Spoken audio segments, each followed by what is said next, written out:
A German colonel seized 50,000 gallons of U.S. fuel, thinking he'd struck gold that could save the Reich. But as Wilhelm Kraus stood among those captured barrels in the frozen Ardennes, staring at the endless rows of American gasoline, a chilling realization crept over him. This wasn't victory, it was proof of Germany's doom. While his men celebrated wildly around him, Kraus quietly calculated the impossible truth. America replaced this massive haul in less than a single day. As the Battle of the Bulge raged around them, these barrels revealed the staggering scale of American industrial might that no German officer had truly grasped. Every gallon told a story of assembly lines that never stopped, of a nation that outproduced the entire Axis combined. But there was something even more terrifying hidden in those fuel drums, a secret that would shatter everything Kraus believed about Germany's chances in this war. What did those 50,000 gallons really reveal about America's unstoppable war machine? And how did one colonel's discovery expose the brutal mathematics that had already decided the war's outcome? Before we get into the story, comment below where in the world you are watching from today. Wilhelm Kraus stamped his boots against the frozen earth, watching ice crystals form on his breath as he surveyed the column of German panzers stretched along the snow-covered Ardennes road. The engines of his Tiger tanks coughed and sputtered, their steel hulls streaked with frost that no amount of warming could melt. His crews huddled around guttering fires, burning anything combustible they could find, fence posts, abandoned furniture, even pages torn from military manuals. The colonel pulled his greatcoat tighter as he walked between the immobilized war machines. Each tank represented millions of Reichmarks, thousands of hours of skilled labor, the finest engineering German minds could produce. Yet here they sat, silent as tombstones, defeated not by enemy shells, but by empty fuel tanks. "Herr Oberst," his adjutant called, approaching with careful steps on the icy road, "the mechanics report they've drained every drop from the wrecked vehicles, perhaps enough to move the lead company another 5 kilometers. Kraus nodded grimly. 5 kilometers. In the distance, he could hear the rumble of American artillery, the sound growing closer each hour. His men needed to reach Antwerp, needed to split the Allied armies, needed to buy the Reich time for new weapons to turn the tide. But steel and courage meant nothing without gasoline. A scout materialized from the tree line, snowflakes clinging to his white camouflage cape. "Colonel, there are reports of an American supply depot 2 kilometers northeast. The resistance fighters claim it holds fuel." Kraus felt his pulse quicken. Fuel! The one resource that could resurrect his sleeping. Giants that could transform this frozen graveyard back into a spearhead capable of reaching the sea. He looked again at his tanks, imagining their engines roaring to life, their tracks churning through snow toward victory. But beneath his momentary hope, a darker calculation lurked. Germany produced 5,000 barrels of crude oil daily. America refined 4.5 million. The numbers haunted him, impossible ratios that spoke of industrial capacity beyond German comprehension. "Prepare the advance guard," he ordered. "We move in 30 minutes." The scout saluted and disappeared back into the forest. Kraus remained standing among his silent panzers, watching his breath freeze in the December air. If they found fuel, perhaps they could continue the offensive. If not, the Ardennes attack would die here, in the snow, strangled by empty tanks.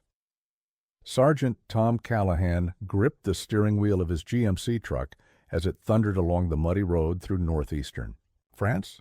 His headlights, dimmed with blackout covers, cast weak pools of light that barely illuminated the rutted track ahead. Behind him, the cargo bed groaned under the weight of 500 gallons of aviation fuel, each jerrycan secured with rope and prayer. The Red Ball Express never stopped moving. Day and night, rain or shine, under enemy fire or clear skies, the convoys rolled eastward carrying the lifeblood of liberation. Callahan had been driving these roads for 3 months, part of a mechanized river that flowed from the beaches of Normandy to the front lines of the advancing Allied armies. "Keep it moving, Sergeant!" shouted Lieutenant Morrison from the passenger seat, as another convoy roared past in the opposite direction, empty trucks heading back to the supply ports for another load. "Patton's boys are screaming for gas." Callahan nodded, downshifting as the road climbed through a bombed-out village. The Red Ball Express employed 35,000 drivers, 75% of them African-American soldiers who had volunteered for the dangerous duty of keeping America's war machine fed. 6,000 trucks moved in endless rotation, carrying 400,000 gallons of gasoline forward every single day. The numbers staggered even Callahan, who lived them. Fuel, ammunition, rations, medical supplies, spare parts, everything an army needed to fight and win, flowed through. These convoy routes, German Stukas occasionally strafed the columns, but the attacks barely slowed the river of supply. For every truck destroyed, 2 more took its place.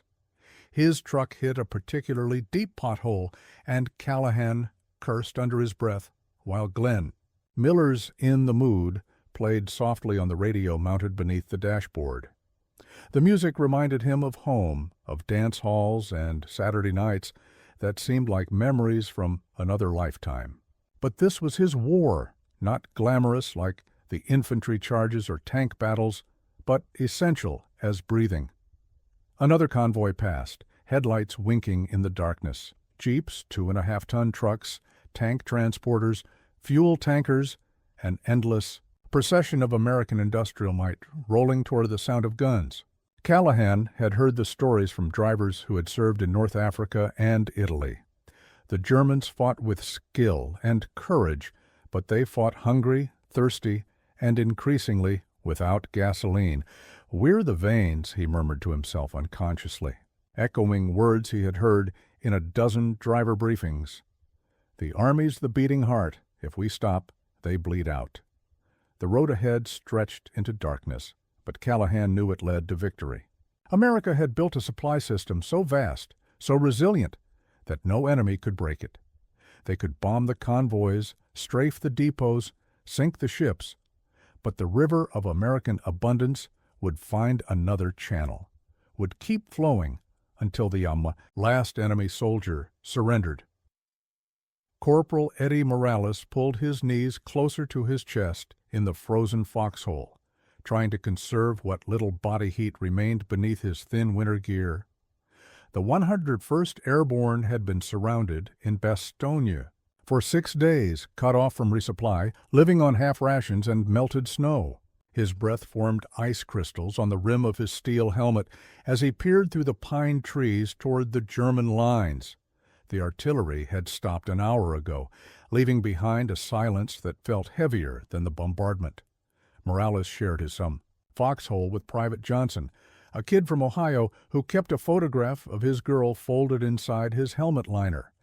They had divided their last chocolate bar that morning, savoring each small square as if it were a feast.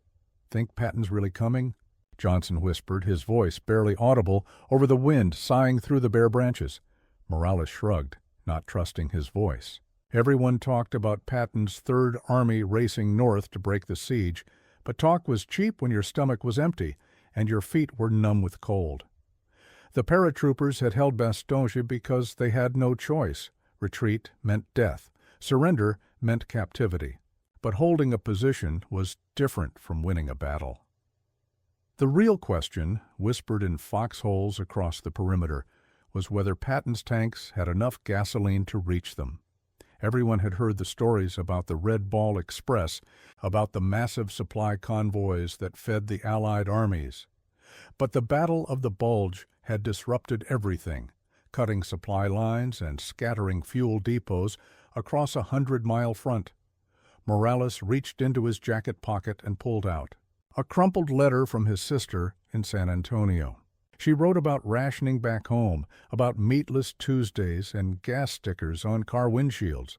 But even with rationing, America produced more food and fuel than most countries could imagine. The difference was staggering.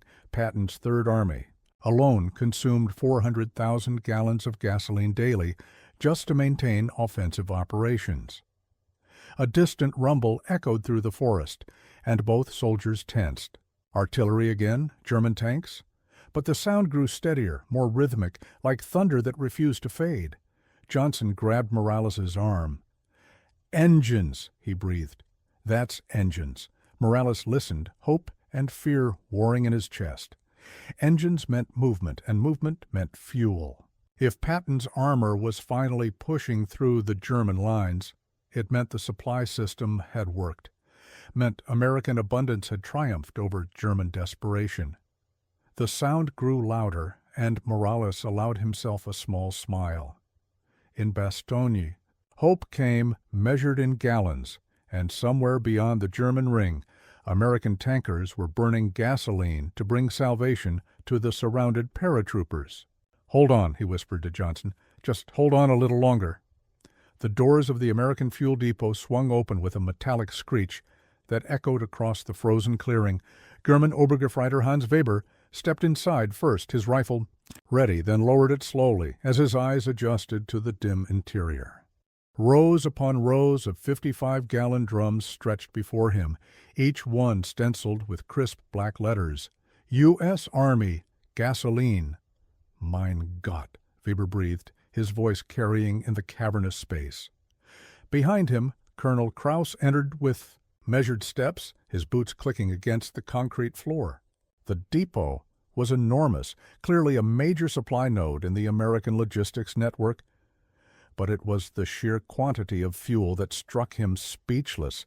Hundreds of drums, perhaps thousands, arranged in perfect military precision. Each barrel represented miles of tank movement, hours of aircraft flight time, the raw energy that powered America's war machine. His men poured through the entrance, their voices rising in excitement as they realized what they had found. 50,000 gallons, maybe more. Enough fuel to resurrect their stalled offensive, to push through Bastogne toward Antwerp, to split the Allied armies as Hitler's plan demanded. "Herr Oberst," his adjutant called, consulting a clipboard found near the depot entrance. "The manifest shows 53,000 gallons of high-octane gasoline, plus lubricants and hydraulic fluid." Kraus nodded, but the celebration felt hollow in his chest. His mind automatically began calculating consumption rates. A Tiger tank burned approximately 2 gallons per mile of cross-country movement. His battalion fielded 28 operational tanks. 50,000 gallons would fuel the entire unit for perhaps a week of intensive operations. The mathematics were brutal in their clarity. This depot represented a massive windfall for German forces, fuel enough to continue the Ardennes offensive, to maintain the pressure that might crack Allied resistance. Yet for the Americans, it was a rounding error. Intelligence reports suggested the enemy moved 400,000 gallons daily just through the Red Ball Express. This entire depot could be replaced by American industry in less than 3 hours. Weber approached with a crowbar, preparing to open one of the drums for sampling. The metal lid came off with a sharp pop, releasing the distinctive sweet smell of high-grade aviation fuel. Weber grinned and gave a thumbs-up signal to his squad mates. Around him, German soldiers whooped and cheered, slapping each other on the bum back. They saw salvation in those silver drums, proof that the offensive could continue, that the Reich still had fight left. Kraus watched their celebration with growing unease. He had spent 4 years fighting across Europe, from Poland to France, to Russia and back again. He had seen German engineering triumph over impossible odds, had witnessed the skill and courage of his soldiers overcome superior numbers time and again. But this depot told a different story, not of German inadequacy, but of American abundance. Beyond comprehension, 50,000 gallons. For his men, it meant hope. For Wilhelm Kraus, it meant despair. The explosion knocked Tom Callahan flat against the muddy road as German Stukas screamed overhead, their machine guns chattering like deadly typewriters. He rolled beneath his truck as bullets sparked off the fuel tanker directly behind him, praying the aviation gas wouldn't ignite and turn the entire convoy into a fireball. The attack lasted 90 seconds. When the enemy fighters disappeared back toward their bases, Callahan crawled out from under his GMC and surveyed the damage. 3 trucks destroyed, 1 driver wounded, fuel spilled across 50 yards of French countryside. The acrid smell of burning gasoline mixed with cordite and diesel exhaust. "May mount up," Lieutenant Morrison shouted, his uniform torn and blackened. "Keep moving." Within 10 minutes, the convoy was rolling again. Medics had evacuated the wounded driver, engineers were already spreading sand over the fuel spill, and replacement trucks from the reserve column filled the gaps in the formation. The Red Ball Express absorbed the attack like a living organism healing a wound. This was what amazed Callahan about the American supply system: its resilience, its redundancy, its sheer unstoppable momentum. The Germans could strafe convoys, bomb depots, sink cargo ships, but they could not break the river of American abundance. For every gallon destroyed, 10 more flowed forward to take its place. His radio crackled with traffic from supply control. The depot hit by German raiders near Bastogne had already been written off, its loss absorbed into the massive logistics equation that fed the Allied armies. New routes were being established, reserve stocks released, additional convoys dispatched. The system adapted faster than the Germans could disrupt it. Callahan remembered his father's stories about the Great War, about soldiers fighting over scraps of food and ammunition, about offensives that died because the supply wagons couldn't keep up. This war was different. American industry had solved the ancient problem of military logistics through mass production and systematic distribution. The pipeline under the ocean, Pluto, pumped 1 million gallons daily directly from England to France. Tank farms in Normandy held reserves measured in the tens of millions of gallons. The Liberty ship fleet delivered supplies faster than U-boats could sink them. Behind every American soldier stood the productive capacity of the world's largest industrial economy. Jeep roared past in the opposite direction, its driver waving cheerfully, probably a courier carrying orders based on the latest supply calculations. Somewhere in a command post, staff officers were adjusting fuel allocation tables, rerouting convoys, updating delivery schedules. The war had become an exercise in mathematics, and America had more mathematicians. Callahan shifted into 4th gear as the road stretched ahead through liberated countryside. Villages, farms, forests, all of it flowing past like frames in an endless movie.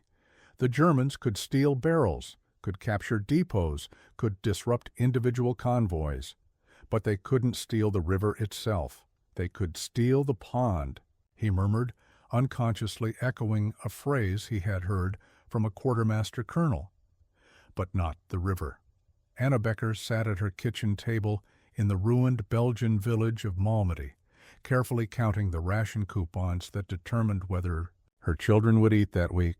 The Wehrmacht had withdrawn 2 days earlier, but not before stripping the town of everything useful: livestock, vehicles, heating fuel, even the copper pots from her kitchen. The German soldiers had been polite enough, apologizing as they requisitioned her late husband's cart and the small store of potatoes in her cellar. For the Reich, they explained, as if patriotic duty made theft more palatable. She understood their desperation. The Eastern Front had consumed Germany's young men for 3 years, and now the Western Front demanded the same sacrifice. Heavy. Engines rumbled outside, and Anna peered through her cracked window to see American vehicles entering the village square. Not the sleek, predatory shapes of German panzers, but functional, powerful trucks and tanks marked with white stars.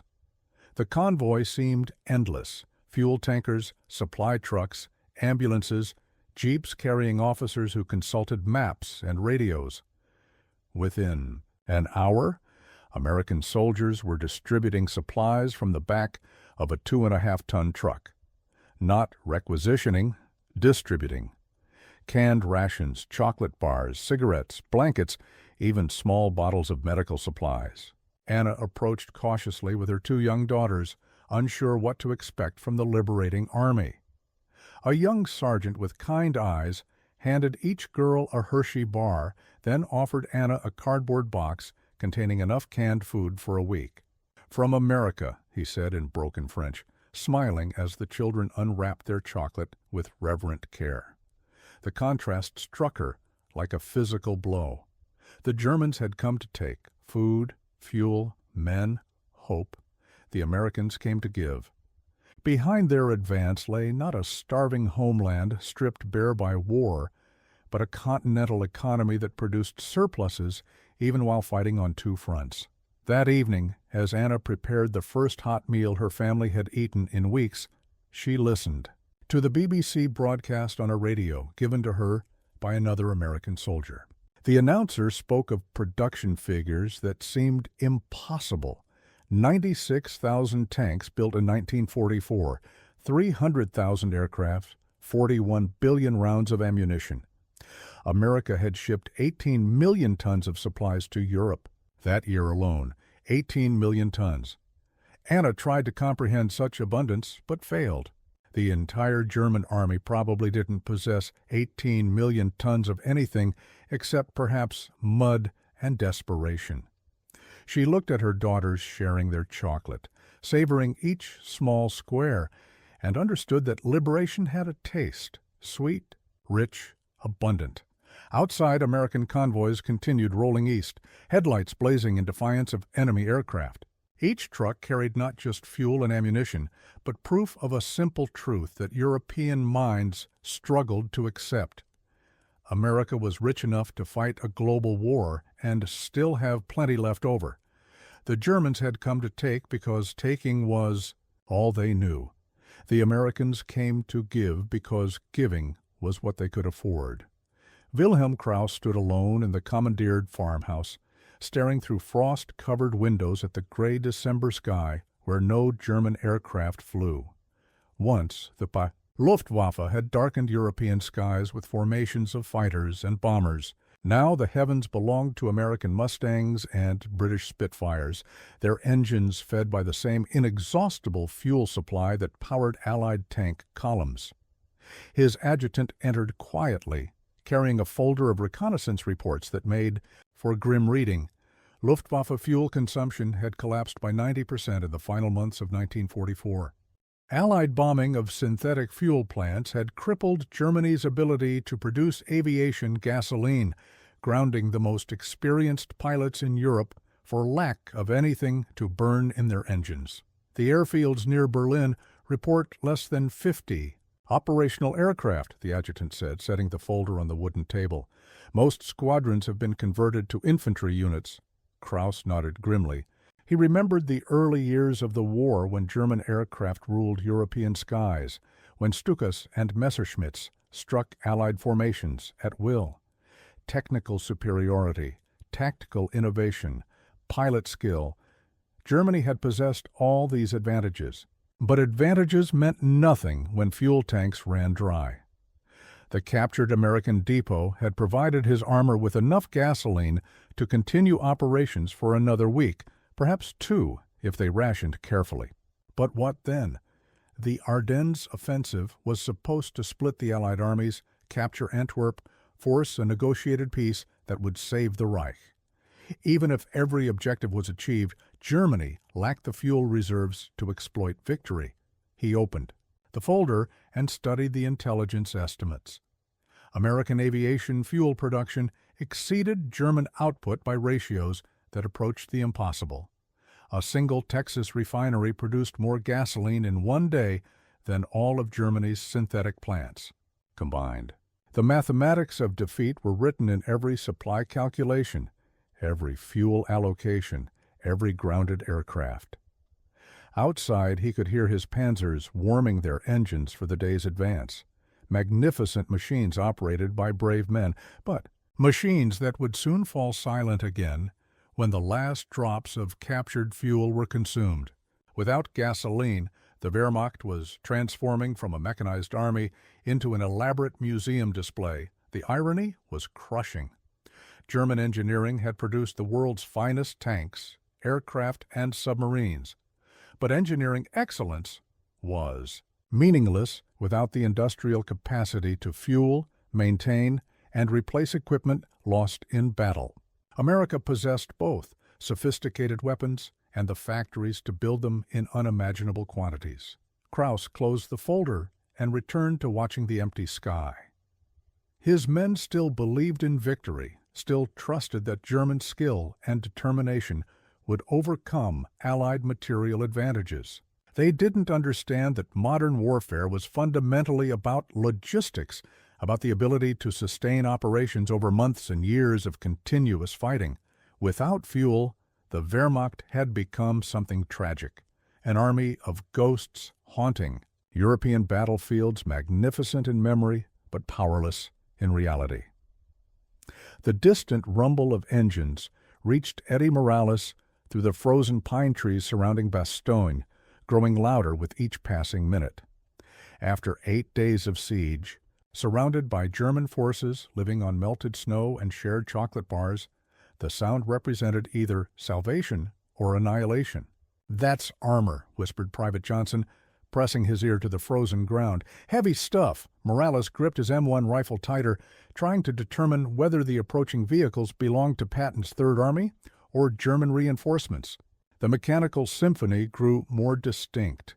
The deep rumble of tank engines, the higher whine of half-track transmissions, the methodical grinding of steel tracks against frozen earth. Then he saw them through the tree line. White stars painted. On olive-drab steel, American Shermans advancing in textbook formation with infantry support. The 4th Armored Division had finally broken through the German ring, their tanks fueled and ready for battle after racing 200 miles through the snow. Telling and preparing this story took us a lot of time, so if you are enjoying it, subscribe. To our channel, it means a lot to us. Now, back to the story. "Sons of bitches actually made it," Johnson breathed, tears freezing on his cheeks. The lead Sherman roared past their foxhole, its commander standing tall in the turret hatch despite enemy sniper fire. Behind it came more tanks, tank destroyers, supply trucks, ambulances, an entire armored spearhead that had fought its way north to relieve the surrounded paratroopers. Morales understood the mathematics of what he was witnessing. Patton's Third Army required 400,000 gallons of gasoline daily to maintain offensive operations. The relief of Bastogne had consumed millions of gallons of fuel, moving an entire Army corps through winter weather, over-disrupted. Supply lines. Only American industrial capacity could support such profligate use of resources. A supply truck stopped near their position, and a sergeant began distributing hot coffee from insulated containers. The steaming liquid tasted like salvation, bitter, scalding, abundant. Another soldier handed out K-rations, cigarettes, ammunition, medical supplies. Everything the besieged garrison had lacked was flowing forward in American trucks, powered by American gasoline. "How's the war going, Sergeant?" Morales asked the supply non-com. "Hell, we're winning," the man replied with a grin. "Got so much stuff coming forward, we don't know where to put it all." The contrast was stark. German forces had nearly reached. Antwerp had achieved tactical surprise, had fought with skill and desperate courage. But they had run out of fuel, run out of ammunition, run out of everything except determination. American forces had retreated initially, had been surprised and bloodied, but they had never run out of supplies. The siege of Bastogne had become a symbol of American resilience, but the real lesson was simpler. Abundance trumped courage, logistics, defeated tactics, and industrial capacity determined victory more surely than battlefield heroism. Morales watched another convoy pass, trucks and tanks moving east toward the sound of guns. His foxhole was no longer a grave, but a way station. On the road to Berlin, steel and gasoline had transformed despair into momentum, proving that in modern warfare, the factory was as important as the front line. Tom Callahan pulled his truck to him, the shoulder, and killed the engine stepping out onto the crest of a hill overlooking the Loire Valley. Below him, stretched across miles of French countryside, the Red Ball Express flowed like a mechanized river toward the distant sound of artillery. The sight never failed to amaze him. Thousands of vehicles moving in organized columns, fuel tankers, ammunition trucks, jeeps, tank transporters, mobile repair shops, field kitchens, hospital units. Every few minutes, a convoy would pass his position, headlights twinkling in the gathering dusk like fireflies carrying death and salvation toward the German border. His radio crackled with traffic from supply control. Red Ball 6 to all units, alternate route Zebra is now operational. Estimated fuel delivery to forward operating base, Baker, 1,800 hours. The system never slept, never paused, never acknowledged defeat. Engineers built new roads faster than German artillery could destroy them, established new depots, before old ones were missed. Lieutenant Morrison joined him at the roadside, consulting a clipboard thick with logistics reports. 90 million gallons this month, he said, with something approaching awe. 90 million gallons of gasoline alone, not counting diesel, aviation fuel, lubricants. Callahan tried to comprehend such numbers, but failed. 90 million gallons represented more fuel than most countries consumed in peacetime. Yet this was just 1 month's supply for American forces in Europe, a fraction of global U.S. military consumption, itself a small percentage of total American production. He had driven these roads for 6 months, from the beaches of Normandy to the approaches of Germany. Every mile had been paid for in American steel, rubber, gasoline, and blood, but mostly steel and gasoline. The Wehrmacht fought courageously and skillfully, but they fought hungry, thirsty, and increasingly immobile. A convoy of empty trucks passed, returning to the channel ports for another load. Behind them came fuel tankers, their drivers singing, along with armed forces radio. In the mood, drifted across the French countryside, American big band music mixing with the rumble of Detroit engines carrying democracy toward Berlin. The war had become an exercise in mathematics, and America had better mathematicians. German industry, stripped of raw materials and bombed repeatedly, could no longer compete with the arsenal of democracy. Every gallon of gasoline represented not just refined petroleum, but American technical expertise, industrial capacity, and sheer productive abundance. Callahan climbed back into his truck and rejoined the endless convoy. Somewhere ahead, American soldiers were fighting and dying to liberate Europe. His job was simpler but equally vital: keep the river flowing, keep the fuel moving forward, ensure that courage was backed by abundance. The road stretched ahead through liberated villages, past waving civilians, toward the sound of guns. They could bomb the convoys, strafe the depots, sink the ships. But they couldn't stop the river. America had drowned them, not in bullets, but in gasoline. Colonel Wilhelm Kraus sat alone beside the captured fuel depot, running his fingers along the stenciled letters on a 55-gallon drum, U.S. Army gasoline. The celebration had ended hours ago. His men were already beginning the complex process of transferring fuel to their tanks, preparing for another push toward objectives that seemed increasingly meaningless. The mathematics haunted him. 50,000 gallons. His staff had calculated that this windfall would fuel intensive operations for perhaps 10 days, 2 weeks if they rationed carefully and avoided unnecessary movement. Yet intelligence reports suggested that American forces consumed this amount of gasoline in less than 3 hours of normal operations.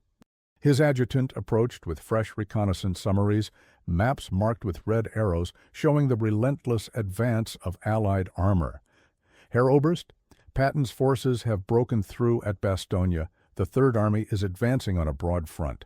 Kraus nodded, unsurprised.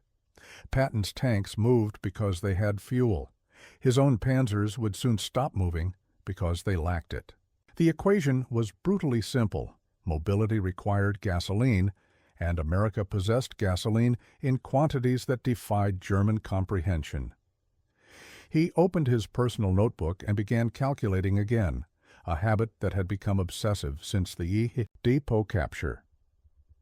America produced 60% of global oil output. German synthetic fuel plants, before Allied bombing, had provided perhaps 5% of enemy production. Even operating at peak capacity, the Reich could never match American abundance. "Otto," he said quietly to his adjutant, using the man's first name for the first time in 3 years of service together.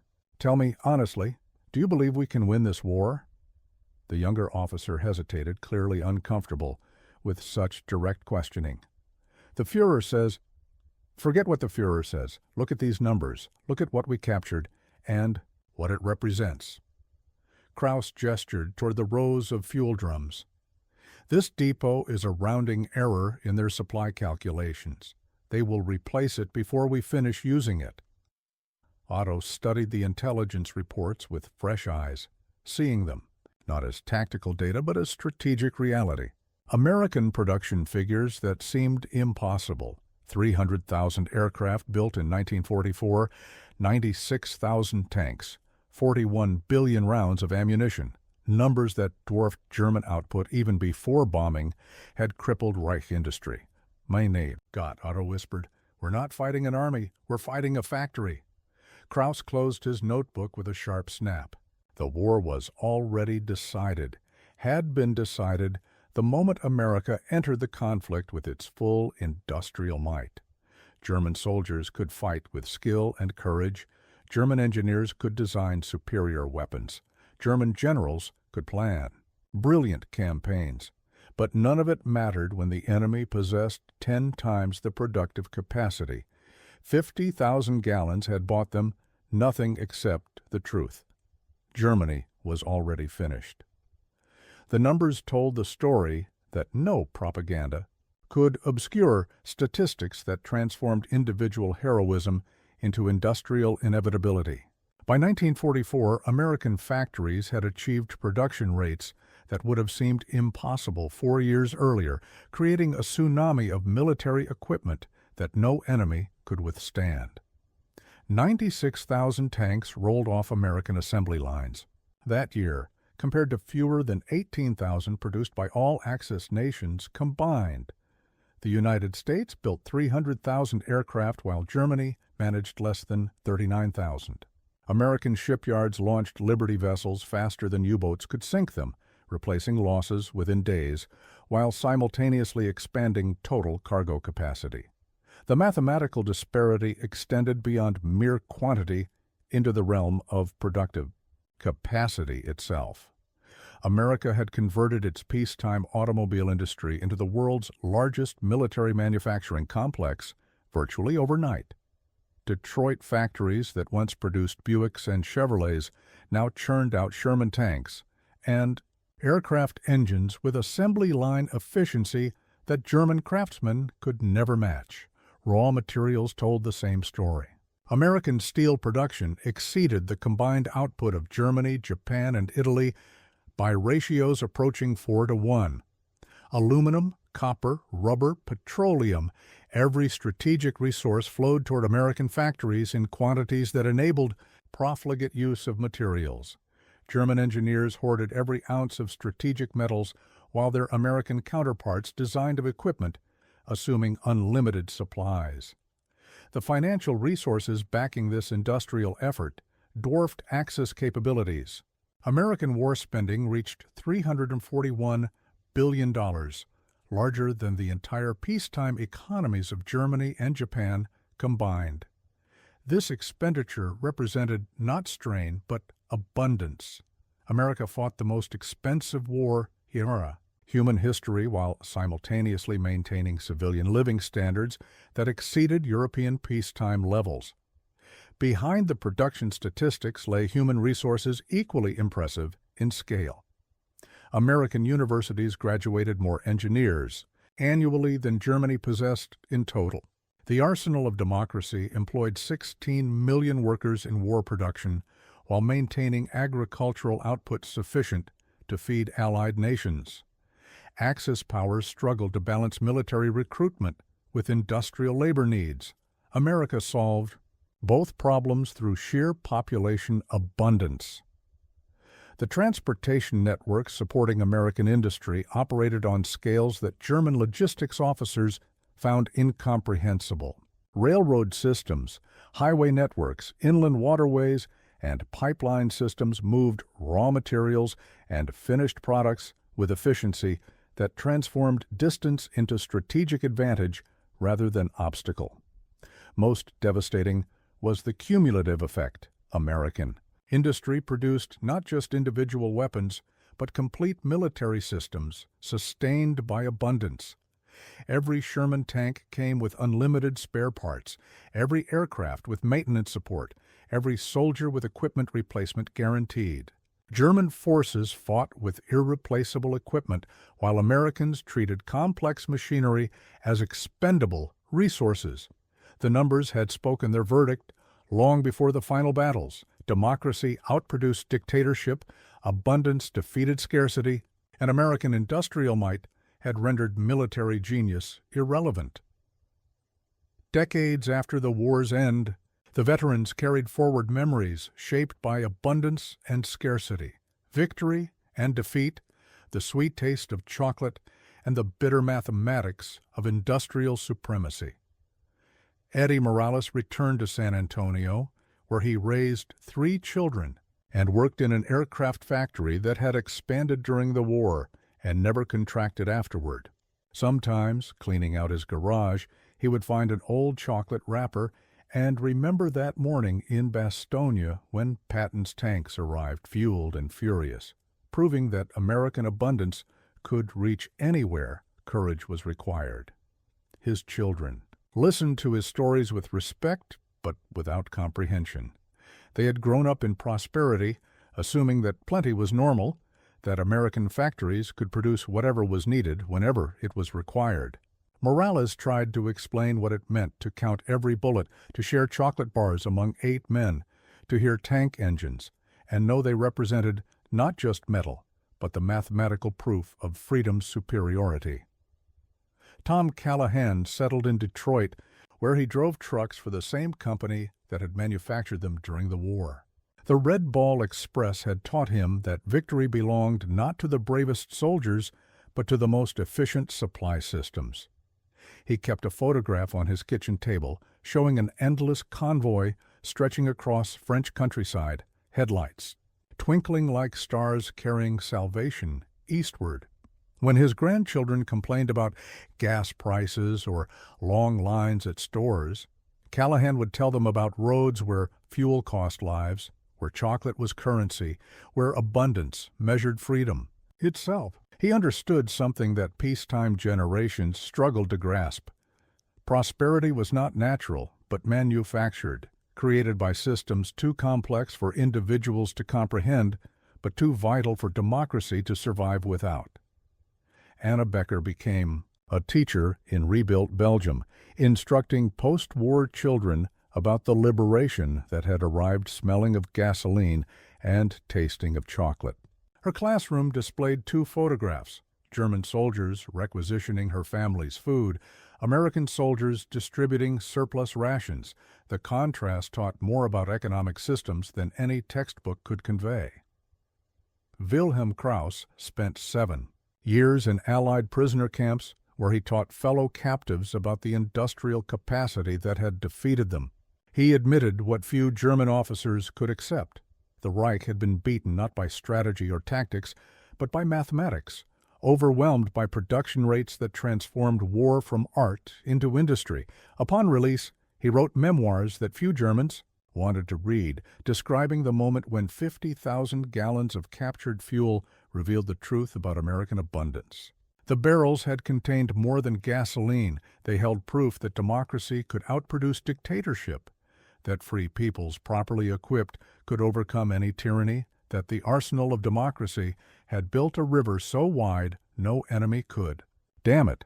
Snow melted into the soil of Europe as spring arrived in 1945, and with it came the final unraveling of the German Reich. By then, Colonel Wilhelm Kraus's calculation had long since proven true.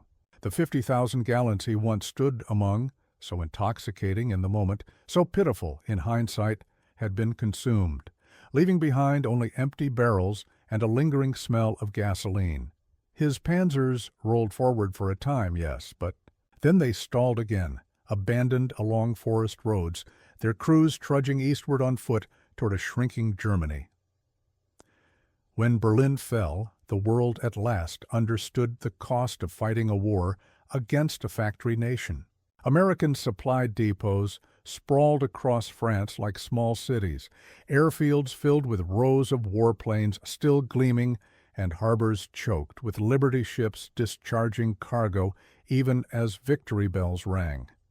For Europe, liberation came not only by bayonet and bullet, but by crate, barrel, and endless convoy. But the war's end was not the end of the story. After his capture, Kraus lived in the ordered monotony of an Allied prisoner of war camp. His rank spared him from hard labor, but not from the endless hours of reflection. He became a teacher among his fellow officers, explaining the harsh arithmetic of war that had undone them. He would draw diagrams in the dirt, sketching ratios of fuel consumption, the comparative outputs of refineries, the replacement rates of tanks. His audience often resisted. But our Tigers were superior machines, one would argue. Kraus would nod solemnly. Yes, but how many Tigers could Germany build in a month? How many could we fuel for more than 50 miles? And how many Shermans did America build in the same time? In his heart, he knew that the reckoning had arrived the moment he stepped into that American depot and realized its loss meant nothing to the enemy. It was not battlefield brilliance or cunning deception that determined the outcome of modern war. It was the size of the factory floor. Released years later into a divided Germany, Kraus lived quietly.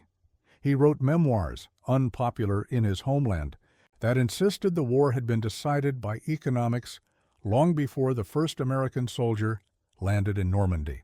Few wanted to hear it, but Kraus persisted, convinced that history must understand what his soldiers had not, that courage without fuel is tragedy, and genius without production is futility. In Bastogne, Eddie Morales had tasted both despair and salvation. For the rest of his life, he measured hardship against those days in the frozen foxhole. Nothing afterward could compare to hunger gnawing at his belly while artillery shook the earth, or to the sound of Patton's engines grinding. Through snow to bring rescue. Back home in San Antonio, Morales built a modest life. He found steady work in the booming aircraft industry, raising a family in a country transformed by its wartime mobilization. Yet even in prosperity, he never forgot how abundance had saved him. He kept a crumpled Hershey wrapper in his wallet, a relic of that moment when chocolate symbolized survival. His children, born into post-war comfort, struggled to understand. To them, America's abundance felt natural, inevitable. Morales tried to explain that it was not.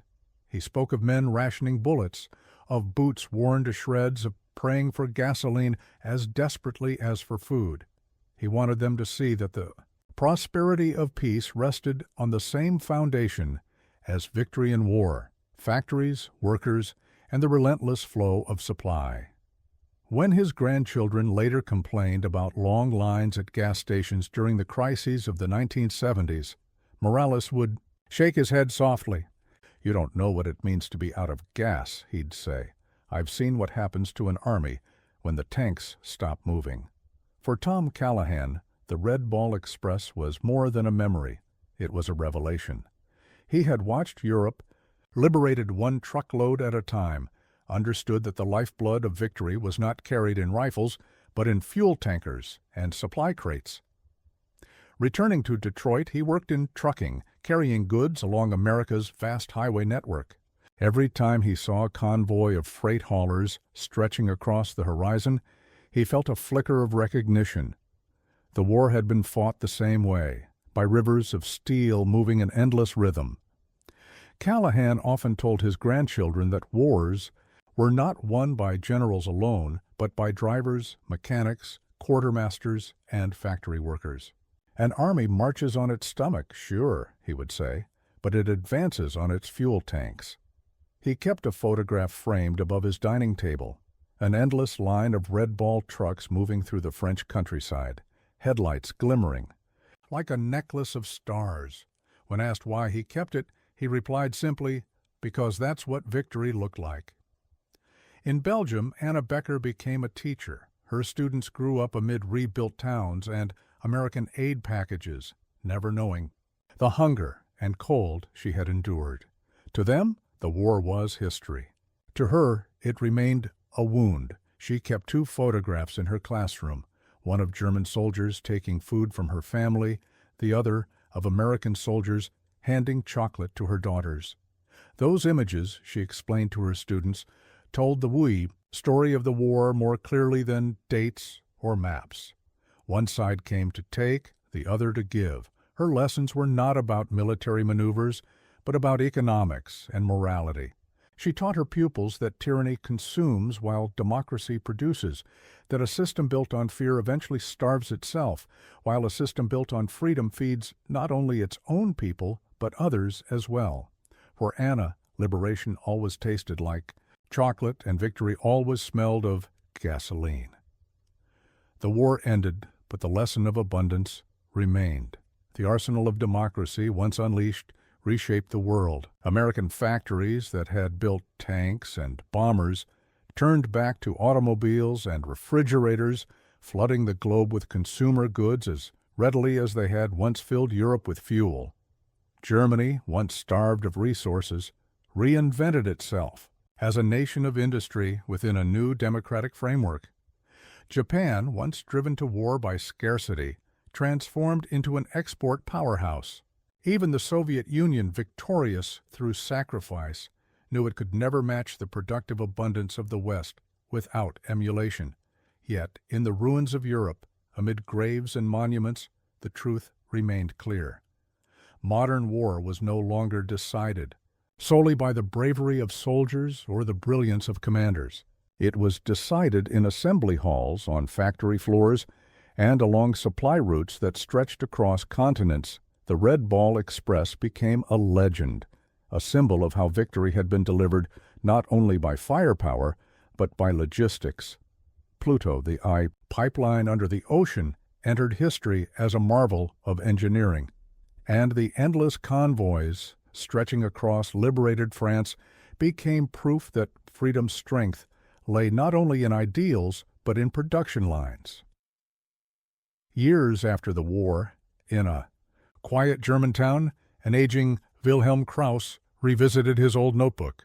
Inside were his wartime calculations, written with a frozen pencil in the Ardennes: fuel consumption rates, production ratios, comparative numbers that had once filled him with despair. On the final page he had written one line in a hand more steady than any statistic. We did not lose to soldiers, we lost to factories. But even that was not the whole truth. He knew now that factories alone could not explain it.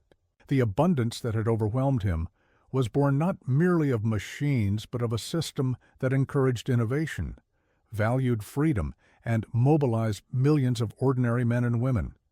The Americans had built a river not only of gasoline, but of hope, and no enemy, however determined, could dam such a river.